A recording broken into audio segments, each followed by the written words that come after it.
Dear student, हम पढ़ रहे थे सॉल्यूशन की कंसंट्रेशन के बारे में।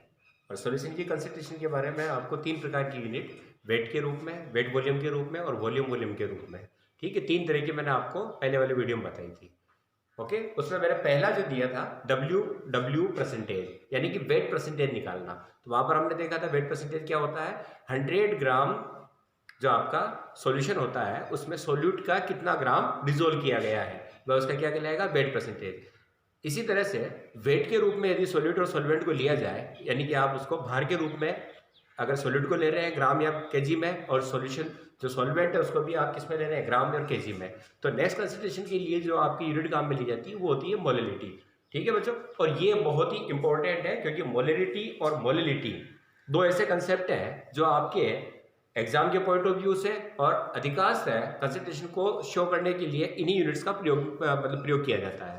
तो सबसे पहली चीज मोलैलिटी, मोलैलिटी MOLLIT, मोलैलिटी यानी कि मोललता, जिसका कि सिंबल है स्मॉल है। ठीक है, अब मोलैलिटी क्या होती है, तो मैंने क्या कहा था इसमें कि आप सोल्यूट को भी किस में ले रहे हो, वेट के रूप में, ग्राम या केजी के रूप में, और सॉल्वेंट को भी किस रूप में ले रहे हैं अपन, ग्राम या केजी के रूप में। तो मोलैलिटी का तात्पर्य बड़ा सिंपल सा है कि 1 केजी अगर आप क्या ले लें, सॉल्वेंट ले लें, 1 केजी क्या लें, सॉल्वेंट, 1 केजी सॉल्वेंट में सोल्यूट के कितने मोल प्रेजेंट है, ठीक है, the number of moles solute के प्रेजेंट इन 1 केजी सॉल्वेंट, तो वह उसकी क्या कहलाएगी, मोलैलिटी कहलाएगी। तो हम इसको लिख सकते हैं कि मोलैलिटी क्या हो जाती है, number of solute mole which is present in 1 kg solvent।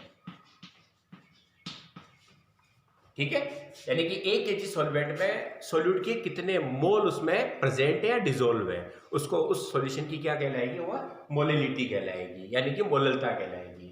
तो हम इसको लिख सकते हैं कि मोलैलिटी M इक्वल क्या हो जाएगा, नंबर ऑफ मोल किसके, सोल्यूट के, और वेट ऑफ सॉल्वेंट, और अगर आप इसको ग्राम में लिया है तो इनटू 1000/1, ये आपका केजी में हो जाएगा। ठीक, अब आप M equal number of moles को हम क्या मान लें, Na, और WB क्या है, सॉल्वेंट का वेट हो गया, किसमें है, ग्राम में, इनटू 1000/1, ये केजी में कन्वर्ट हो जाएगा। यहां पर A जो है आपका क्या है, माना कि मैं A को क्या मान लेता हूं, सोल्यूट, और B क्या है यहां पर, सॉल्वेंट है। ठीक है बच्चों, अब A आपका सोल्यूट है तो इसका वेट मैंने मान लिया, सोल्यूट का वेट WA है, और मॉलिक्यूलर मास क्या मान लिया मैंने, MA, ये क्या हो गया, मॉलिक्यूलर मास, और B सॉल्वेंट है जिसका कि वेट ले लिया मैंने WB। ठीक है, और या इसकी आप मोल में जो इसकी यूनिट ले सकते हैं MA, ये क्या हो गए, आपके मोल हो गए, किसके, सोल्यूट के। तो यहां पर आपका Na क्या है, सोल्यूट के मोल, और ये आपका WB क्या है, सॉल्वेंट का वेट हो गया। अब M इक्वल टू, हमें पता है कि Na यानी कि मोल, किसी भी कंपोनेंट की जो मोल होती है वो उसका वेट होता है WA, और उसका मॉलिक्यूलर वेट का अगर आप उससे डिवाइड कर देते हैं तो वह उसकी क्या बन जाती है, मोल। मोल इक्वल टू होता है weight upon molecular mass. Okay, तो ये वैल्यू अपन यहाँ पुट कर देते हैं, तो ये हो जाएगा WA upon MA into WB into 1000/1। ये सॉल्यूशन की मोलैलिटी का फॉर्मूला हो जाएगा कि molality equal to number of moles present into 1 KG solvent, और 1 केजी सॉल्वेंट, और अगर आप सॉल्वेंट को ग्राम में दिया गया है तो आप उसको 1000 से मल्टीप्लाई कर देंगे, डिवाइड करेंगे तो ये आपको ऊपर आ जाएगा और ये किसमें बदल जाएगा, आपका केजी में कन्वर्ट हो जाता है।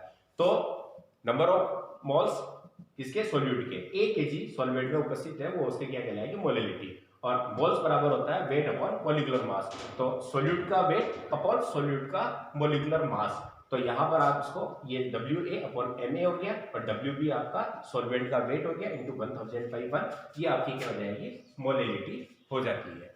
ठीक है, अब कुछ चीजें और देखते हैं कि मोलिलिटी में आपका जो फैक्टर आया है केवल वेट आया है, वॉल्यूम नहीं है। वेट पर टेम्परेचर का कोई इफेक्ट नहीं होता है, यानी कि आप ताप अगर बढ़ाते हो तो कोई भी आपका अगर ताप बढ़ाने से उसका मॉलिक्यूलर मास या उसका वेट कभी भी चेंज नहीं होता है। हाँ, लेकिन टेम्परेचर को चेंज करने पर एक चीज चेंज होती है, वॉल्यूम चेंज होता है। तो यहाँ पर आपको वॉल्यूम नहीं है, इसका मतलब वेट यूनिट जो होती है वो टेम्परेचर फ्री है, यानी कि यहाँ पर टेम्परेचर का कोई इफेक्ट नहीं होगा। ठीक है, इस चीज को ध्यान रखें। ठीक, कई बार क्वेश्चन आता है आपका कि मोलिलिटी, ठीक है, इसके अलावा वेट परसेंटेज, तो उनमें से कौन सी चीज ऐसी है जो वॉल्यूम मतलब टेम्परेचर के साथ क्या होगी, चेंज हो जाएगी। तो मोलिलिटी सभी ताप के ऊपर किसी सॉल्यूशन की कोई भी टेम्परेचर दिया जाए वो चेंज नहीं होती है। हाँ, मोलिलिटी चेंज होगी, आगे बढ़ेंगे अपन। मोलरता के अंदर वॉल्यूम आता है, तो वॉल्यूम हमेशा टेम्परेचर के साथ क्या होता है, चेंज हो जाता है। तो यहां पर आपका टेम्परेचर का नो इफेक्ट होगा। अब बात करें एम की यूनिट क्या होगी, तो एम की यूनिट क्या हो जाती है, मोल पर केजी। तो यूनिट हो जाएगी मोल पर केजी, ये मोलिलिटी की यूनिट होगी। ओके, वापस बता दूं, मोलरता क्या होती है, 1 किलोग्राम विलायक में उपस्थित विलेय के मोल क्या कहलाएगी, उसकी मोलरता कहलाएगी। ठीक, और फिर उसके बाद आपका सॉल्यूट के mole upon weight of solvent है। कंप्लीट है ये। ठीक है, आप इसको उतार लें या स्क्रीनशॉट ले लें। अब चलो मोलिलिटी या मोलरता के ऊपर आपके कुछ क्वेश्चन या न्यूमेरिकल होता है, हम उसको समझें कैसे। ठीक है, जिससे आपका कंसेप्ट बिल्कुल क्लियर हो जाएगा बेटा। तो अब सबसे पहली चीज आपसे एक चीज कहा गया है कि जैसे कि 1m HCl का एक्वस सॉल्यूशन दिया गया है,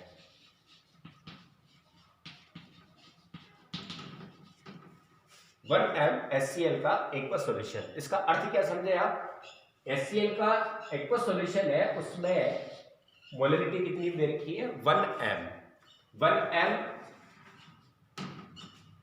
अब आप देखें कि मोलिलिटी m इक्वल क्या हो जाता है, वेट किसका, HCl का अपॉन HCl का molecular weight into H2O into 1000/1। ठीक, यहां पर आपका 1m है, ये 1 है,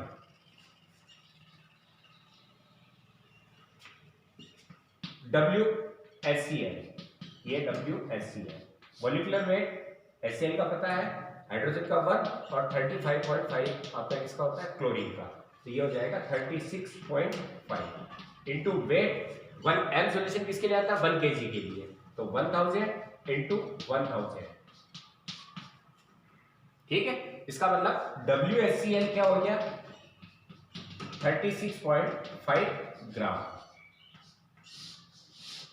तो ये लाइन अपने को क्या बता रही है, 1m सॉल्यूशन का मतलब हो गया 1 मोलिकुलर मास के बराबर। m का मतलब क्या, नंबर ऑफ मोल्स, तो 1 मोल ही प्रेजेंट है उसमें, तो 1 मोलिकुलर मास यानी कि 36.5 ग्राम आपका HCl किसमें डिसॉल्व है, 1 kg H2O के अंदर डिसॉल्व किया गया है। ठीक है, तो 1m का मतलब ये हो जाता है, जैसे इसको 1m की जगह पर 0.5m कर देते हैं, इसका मतलब आधा मोल क्या हुआ, HCl का 1 kg में घुला हुआ है। आधा मोल का मतलब कितना हो गया, आधे मोल का वेट कितना हो जाएगा, 1 मोल का 36.5 है, तो आधे का जस्ट इसका आधा हो जाएगा, तो 18.25 ग्राम HCl present in 1 kg H2O। Clear है। अब आपका पहला न्यूमेरिकल जैसे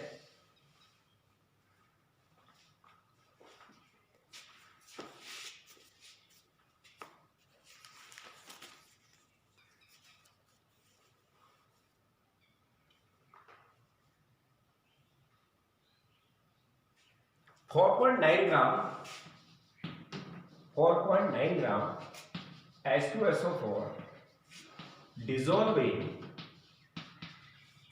250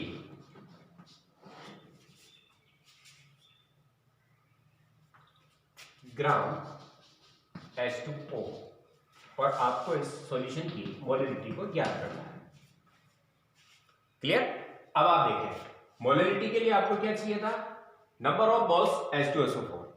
तो नंबर ऑफ मोल्स H2SO4, तो नंबर ऑफ मोल H2SO4, तो आपको पता है मोल बराबर क्या होता है? Weight upon molecular weight. तो वेट कितना दे रखा है? 4.9 और इसका मॉलिक्यूलर वेट हो जाएगा हाइड्रोजन का 1 × 2 2 है, तो 2 + 32 + 64 यानी कि 98।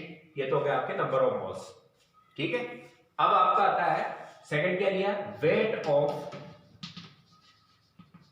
सॉल्वेंट। सॉल्वेंट का वेट कितना है? तो वो कितना दे रखा है? 250 ग्राम। हो गया? तो आपकी मोलरिटी बराबर होता है नंबर ऑफ मोल सोल्यूट, तो 4.9 अपॉन 98 इंटू वेट कितना है? 250 इंटू 1000/1। या तो आप इसको यही से केजी में कन्वर्ट कर दें या यहां पर ये केजी में ऑटोमेटिक कन्वर्ट हो रहा है। ओके, और जब आप इसको सोल्व करेंगे m बराबर, तो यहां पर हो जाएगा आपका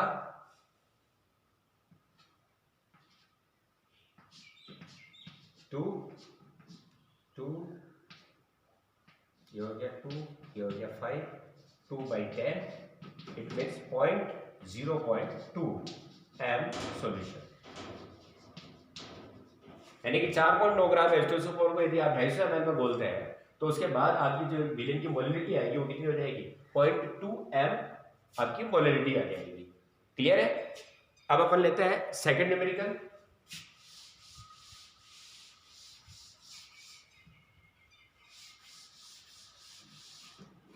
W/V percentage, 93 W/V percentage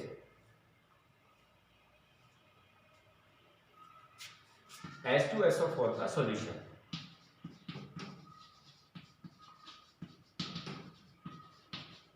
और इसकी आपको मोलरिटी ज्ञात करनी है और इसके लिए आपको दे रखा है डेंसिटी दे रखी है सॉल्यूशन की, और सॉल्यूशन की डेंसिटी जो है 1.84 ग्राम पर ml। ठीक है, ये आपकी प्रॉब्लम है। प्रॉब्लम क्या दी हुई है? 93% वेट वर्सेस वॉल्यूम, यानी कि वेट बाई वॉल्यूम, जहां पर सॉल्यूट को वेट में लिया गया है और ये वॉल्यूम में परसेंटेज है। H2SO4 का सॉल्यूशन है, इसकी मोलरिटी आपको क्या करनी है? डिटरमाइन करनी है, और इसके लिए आपको सॉल्यूशन की डेंसिटी दे रखी इतनी। ओके, अब आपके पास मोलरिटी इक्वल टू क्या होता है? m बराबर आपका चाहिए W A सॉल्यूट का weight upon molecular mass Ma into WB solvent का वेट इंटू 1000/1। अब आप देखिए यहां पर WA भी नहीं है, ठीक है, MaH2SO4 का 98 होता अभी निकाला था वो ज्ञात हो जाएगा, WB भी नहीं है। तो ये क्या बताता है? आप इसको समझें कि 93% WB परसेंटेज है, यानी कि 100 ml में 93 ग्राम H2SO4 डिसॉल्व है। ठीक है, परसेंटेज है ना, तो परसेंटेज का मतलब ये हो गया 100 ml। 100 ml सॉल्यूशन है, उसमें आपने क्या किया? 93 ग्राम H2SO4 को डिसॉल्व किया है। ओके, तो इसका वेट तो आपका 93 ग्राम है, किसका? H2SO4 का, पर सॉल्वेंट का वेट कितना है? तो आपको इसके लिए डेंसिटी दे रखी है D = M/V होता है। क्लियर है? यहां पर आपको क्या निकालना है? सॉल्यूशन का m निकाल लेंगे। ये सॉल्यूशन की डेंसिटी है, तो सॉल्यूशन का m आ जाएगा, मास आ जाएगा, तो यहां पर जाएगा D × V, और D कितना दे रखा है? 1.84 इंटू V कितना है आपका? वॉल्यूम कितना है? 100। ओके, तो ये हो गया आपका 100 से मल्टीप्लाई कर देंगे इसको, तो 184 ग्राम। ये किसका है? सॉल्यूशन का वेट है। अब सॉल्यूशन का वेट है तो सॉल्यूशन में कौन होंगे? सॉल्यूट भी होगा और सॉल्वेंट भी होगा। क्लियर है ना? तो सॉल्यूट तो आपका 93 ग्राम है, तो सॉल्यूशन में से वेट में से अगर 93 को आप माइनस कर ले तो किसका आ जाएगा? सॉल्वेंट का वेट आ जाएगा। वेट ऑफ सॉल्वेंट कितना हो जाएगा 184 माइनस 93,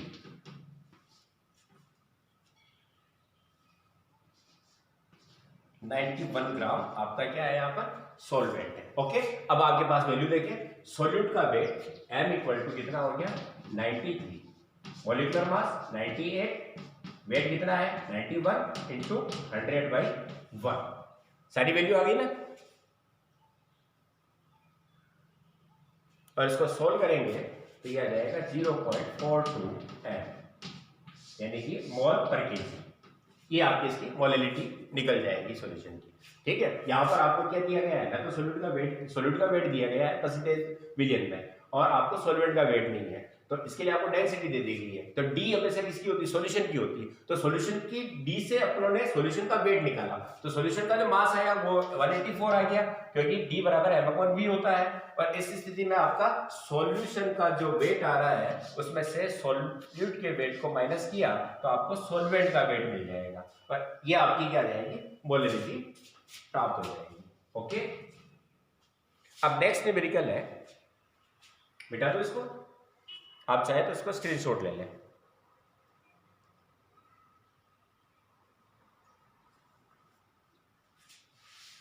अगला जो न्यूमेरिकल है 103.65 ग्राम HCl सॉल्यूशन है। ठीक है, सॉल्यूशन है किसका HCl का, जिसका वेट कितना दे रखा है 103.65 सॉल्यूशन का वेट, और इसके अंदर HCl जो डिजोल्व है, HCl जो डिजोल्व की गई है वो है 3.65 ग्राम। ओके, और इस सॉल्यूशन की आपको क्या निकालनी है मोलैलिटी निकालनी है। तो क्लियर है, मोलैलिटी इक्वल टू क्या हो जाएगा वेट ऑफ इसका HCl का, मॉलिक्यूलर मास ऑफ HCl और WB सॉल्वेंट का वेट इनटू 100,000/1। अब यहां पर देखें आप WHCl कितना दे रखा है, WHCl वेट 3.65 ग्राम। अब आपको क्या चाहिए WB का मतलब H2O है यहाँ पर, तो इसका वेट कितना हो जाएगा, तो सॉल्यूशन का वेट है 10365 और इसमें से सोल्यूट को माइनस कर दिया तो आपका कितना बच जाएगा 100 ग्राम H2O है, आ गया सॉल्वेंट का वेट। अब उसके बाद आपको क्या चाहिए मॉलिक्यूलर वेट HCl, तो मॉलिक्यूलर वेट HCl कितना हो गया 1 + 35.5 = 36.5। अब आप ये वैल्यू याद रखें, तो m इक्वल टू क्या हो जाएगा WHCl 3.65, इसका हो गया 36.5 इंटू 100 इंटू 1000/1। ठीक है, ये आपकी सारी वैल्यू आ गई, और इसको अगर आप सोल्व करेंगे तो ये आपका कंप्लीट होकर कितना आ जाएगा 1m सॉल्यूशन आपको मिल जाएगा। ओके, ये आपके मोलैलिटी और उससे जो संबंधित जो आपके क्वेश्चन जो होते हैं वो मैंने आपको सोल्व कराया, जिसमें से आपको अधिकांश है सॉल्यूशन का वेट मिल सकता है, तो सॉल्यूट के वेट से आप सॉल्वेंट का वेट निकाल सकते हैं, या डेंसिटी दे दी जाए तो आप उसका वेट निकाल सकते हैं। क्लियर है? ओके,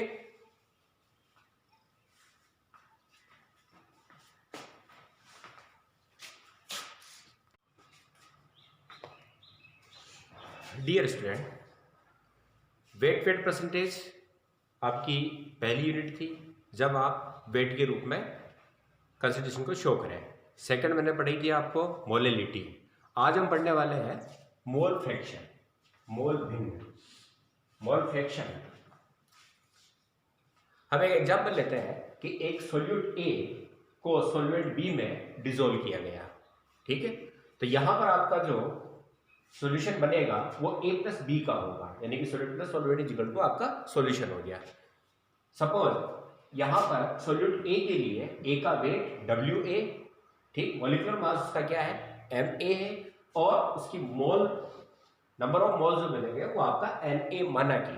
B के लिए WB आपका क्या हो जाएगा सॉल्वेंट का वेट हो जाएगा, NB क्या हो जाएगा सॉल्वेंट का मॉलिक्यूलर मास हो जाएगा, और NP क्या होगा सॉल्यूलर की मोल नंबर होगी सॉल्वेंट की।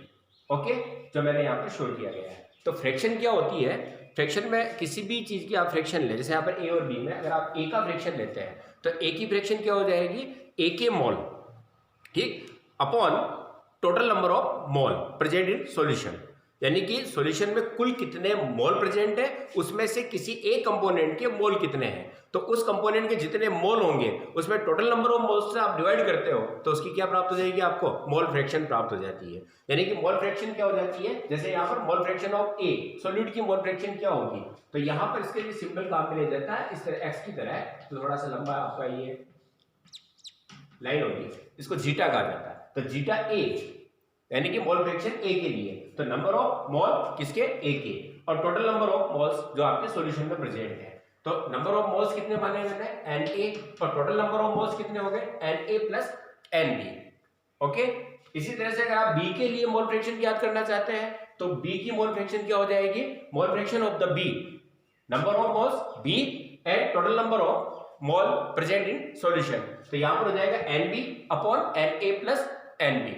और अगर आपके किसी सॉल्यूशन के अंदर 2 से ज्यादा कंपोनेंट मौजूद है, जैसे ए आपका हो गया सॉल्यूट, एक और सॉल्यूट मिला दिया, एक और सॉल्यूट मिला दिया, तो A plus B plus C plus D यानी कि 4-5 कंपोनेंट को मिलाया है, तो प्रत्येक की जो मोल फ्रैक्शन आएगी वो मोल फ्रैक्शन किस तरह से हो जाएगी, जिसकी भी आपको मोल फ्रैक्शन ज्ञात करनी है उसकी मोल फ्रैक्शन में क्या हो जाएगा, उसके नंबर ऑफ मोल्स और टोटल नंबर ऑफ मोल्स।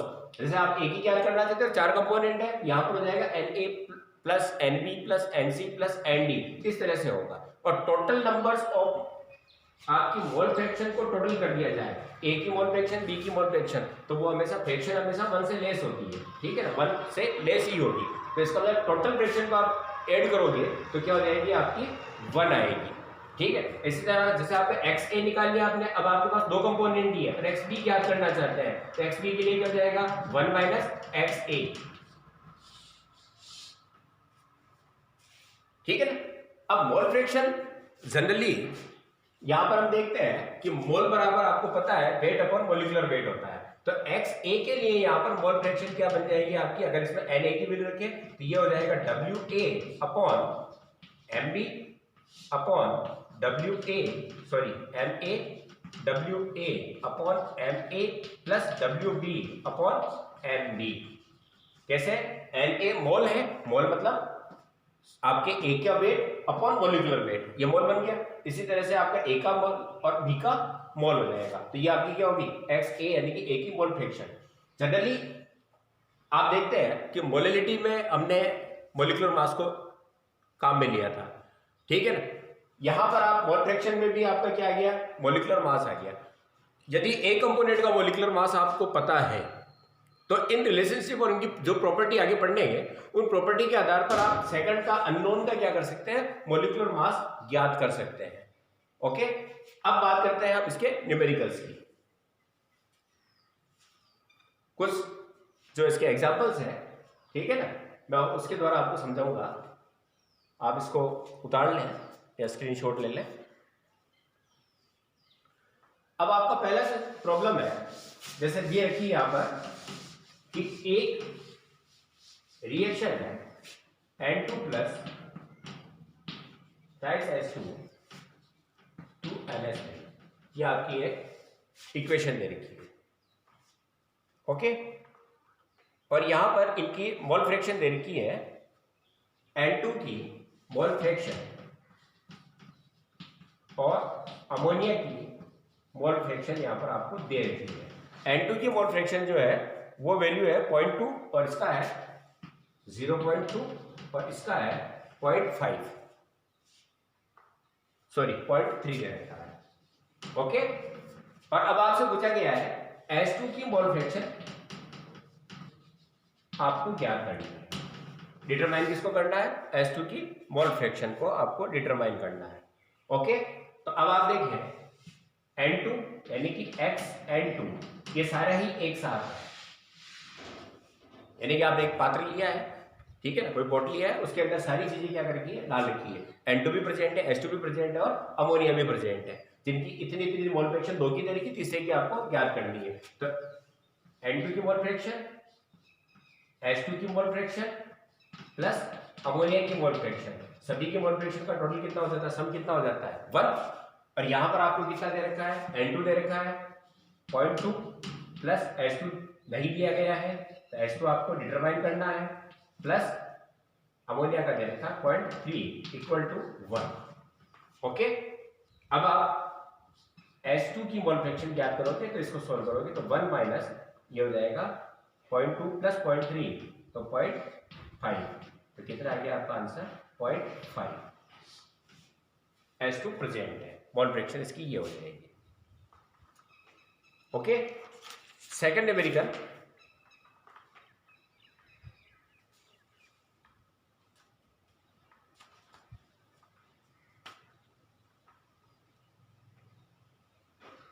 एक मिक्सचर में एक मिक्सचर दे रखा है आपको, यानी कि सॉल्यूशन दे रखा है ए और बी का, ठीक है। ए के जो आपके मोल है वो है 0.3, ए के मोल कितने दे रखे हैं 0.3 मोल, और बी के मोल दे रखे हैं 0.5, सॉरी 0.2 आपके बी के मोल प्रेजेंट है।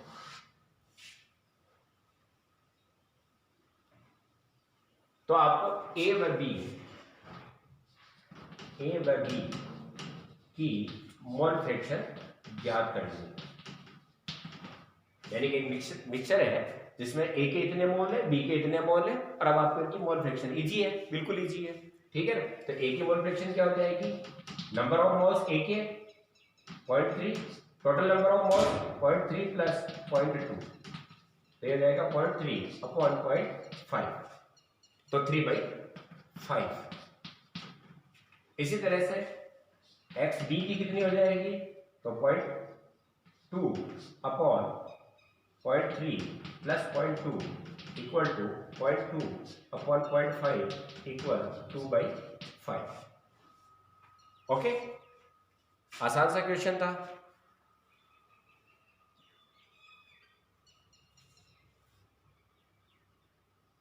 नेक्स्ट है एक सॉल्यूशन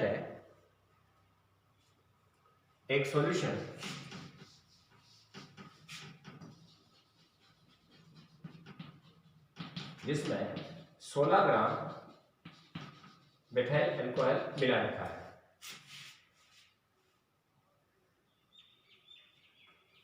और 90 ग्राम H2O डिसॉल्व। ओके, तो आपको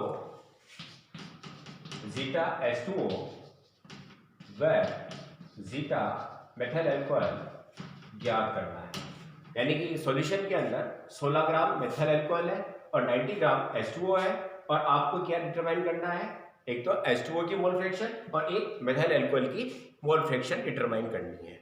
ओके, अब आपको पता है कि मोल फ्रैक्शन बराबर क्या होता है, इसके मोल और इसके मोल चाहिए। यहां पर आपको क्या दे रखा है, केवल वेट दे रखा है, तो पहले तो आप क्या निकालेंगे, नंबर ऑफ मोल्स किसके, H2O के, तो H2O का नंबर ऑफ मोल्स क्या हो जाएगा 90 ग्राम वेट, और मोलिकुलर वेट कितना होता है 80, और 18 से जब आप डिवाइड करोगे तो कितना हो जाएगा 5 मोल्स। यहाँ पर क्या प्रेजेंट है आपका H2O। अब बात करें मिथाइल अल्कोहल की, तो NCH3OH मिथाइल अल्कोहल के मोल, तो यहाँ पर मिथाइल अल्कोहल का कितना हो जाएगा, देखो 12 के बाद 4 हाइड्रोजन है 16 के बाद 16 और हो गया, तो कितना हो गया 32। मॉलिक्यूलर वेट कितना आ जाएगा इसका 12 plus 4 plus 16 is equal to कितना हो गया आपका 32। तो ये हो गया आपका 16 अपॉन 32 बराबर कितना हो जाएगा 1/2, यानी कि 0.5 मोल किसके प्रेजेंट है आपके मिथाइल अल्कोहल के। अब फ्रैक्शन ज्ञात करनी है, तो इसके मोल बटेवा टोटल मोल, तो क्या हो जाएगा आपका H2O इक्वल टू क्या हो गया, H2O के लिए निकालेंगे 5 अपॉन 5 प्लस 0.5, और इसके लिए निकालेंगे मिथाइल अल्कोहल के लिए, तो इसकी मोल फ्रैक्शन क्या हो जाएगी 0.5 अपॉन 5 प्लस 0.5, 5 अपॉन 5.5 0.5 अपॉन 5.5, या ये हो गया 1/11, सॉरी ये 5 है, 10/11 और ये हो जाएगा 1/11। ये आपकी क्या हो जाएगी, मोल फ्रैक्शन। ओके, सोल्व करना केवल, ये आपकी मोल्स हो गए और इसको आप सोल्व करोगे तो आपकी मोल फ्रैक्शन आ जाती है। ओके, समझ में आ गया।